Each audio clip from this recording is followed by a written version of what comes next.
Hi again.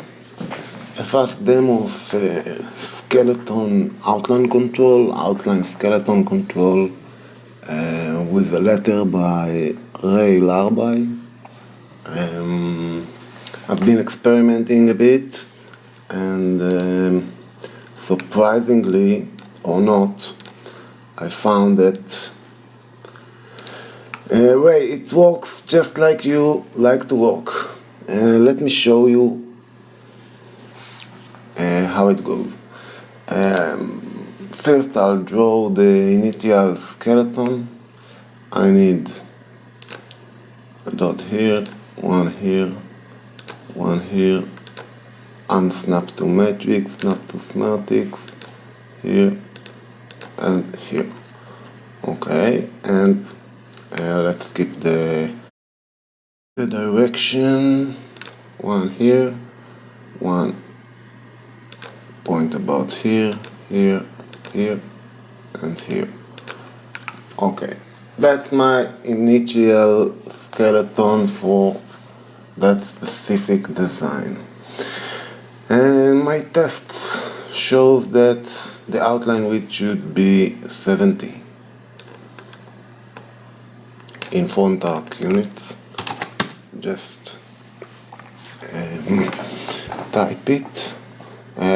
What we have here is a very basic and geometric structure. I'm using straight lines in this weight. It is very difficult to maintain the outline very clear with curves. So for the sake of the demonstration I use just straight lines. And let's see, let's first fix this big black inside here. I will take those two nodes, just a minute, shrink them, let's say for about this. Now the thing is, we can control any outline node almost absolutely. Okay, let's see the outline just a minute. Okay, this is my outline. This is a line join which is generated automatically without it. It looks like that. This is the one line join. And we have the nodes. Edit path tool. We have the nodes. These nodes.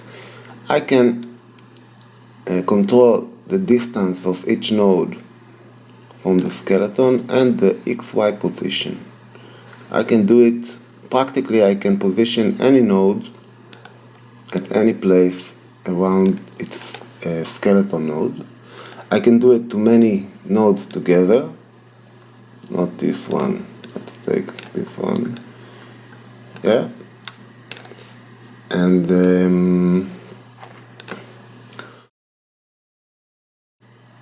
we can do it to, yes, many nodes together. So what's going on when we want to work with the white space? Right now it's very simple.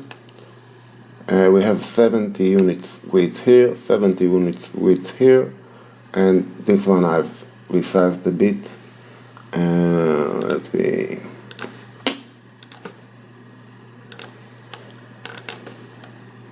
shrink it a little bit more.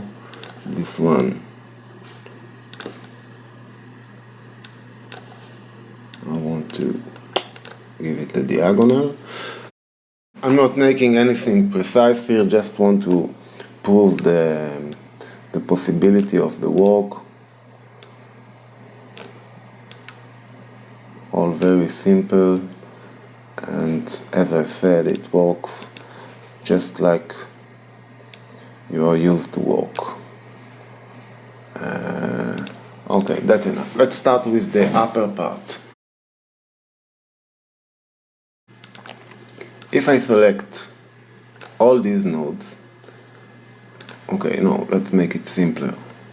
I take just this node, okay, and I have its red part is the inner node. I can move it to the left, to the right, to the up, or to the down. Anything. I can do it to all these nodes together. All of these nodes are their red nodes. That means that when I move this one to the left and this one to the right, it just moves. I can move them up also and down. I can reset it, and this also works with keyboard nudging, just like you like to do it. Now we have that same problem you have with outlines, that this line you want to make it at a specific position, and this line you have another position. What I do is exactly the same of what you do. I will just do it on the skeleton. I'm adding 1, 2, 3 nodes. Okay, I'll take this one, nudge it up.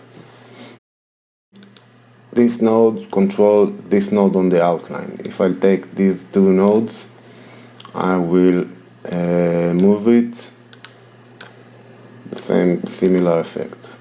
This one doesn't need any move right now. And okay, so now I want these 2 nodes control this line on the outline. I can move it anywhere I want. And this node controls the other one. If I want to be more precise, I can add another node here. Line join is making troubles. I've resetted them, selected these 2 nodes and moved this one here. Okay, so let's take these 2 nodes and move it, let's say like that. We would like this one to go up, because not this one, this is the green is the upper part, I need the red one. The red goes up to wherever I want.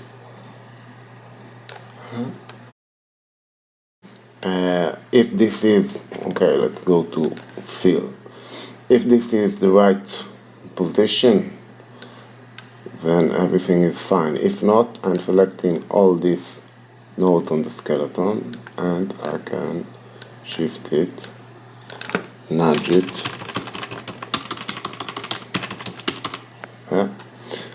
I can do the same to this side with the green nodes. I can like that. I can lock them together and move them as well. And let's see how it works here. Okay, let's say that this is the exact shape you want. It is not, but okay, let's fix it. I'm taking these 2 nodes and the red part. The red arrow shows to the red. I'm taking it as much as I think is needed.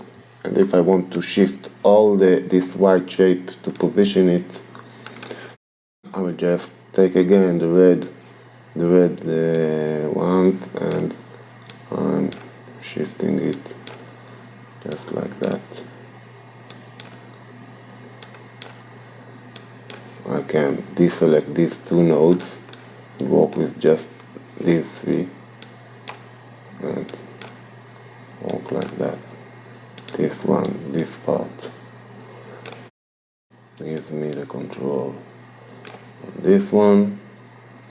This place was this.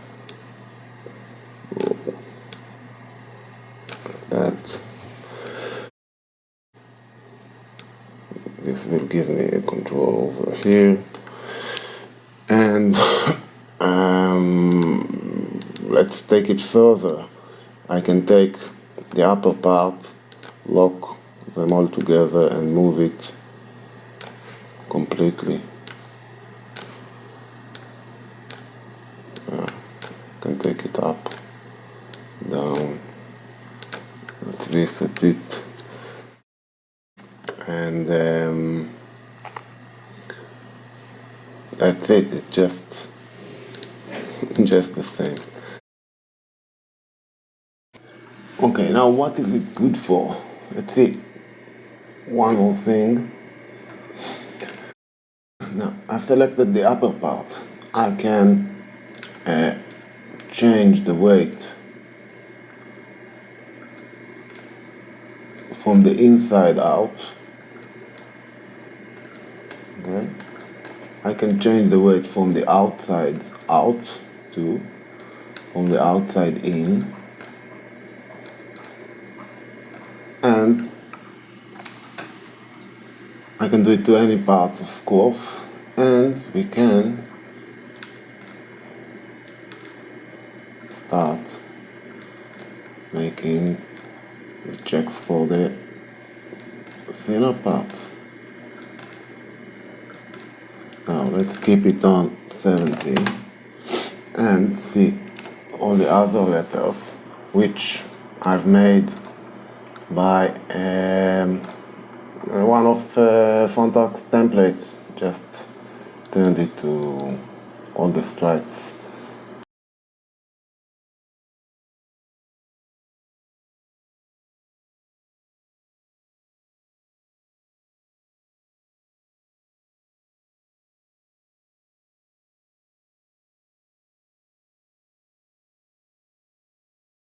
And now we change the weight, 70.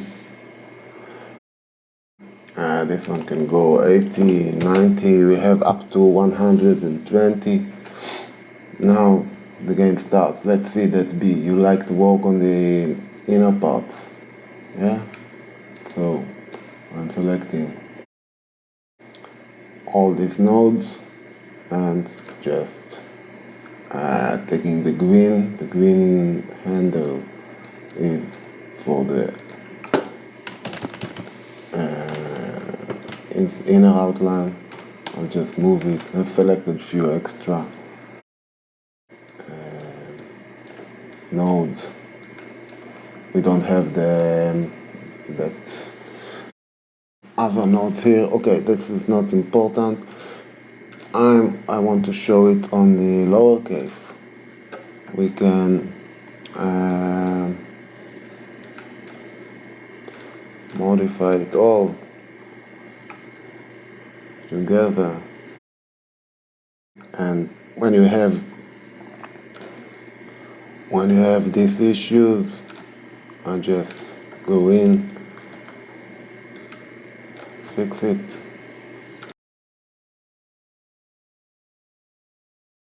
Let's take it back to 70.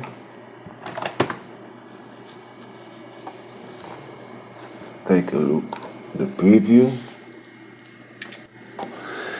The thing here is everything is controllable. The automation here by definition is not here to limit the designer in any way, just here to help him. This is just by half an hour of practicing and experimenting. Mostly you see all the fun things I've done here.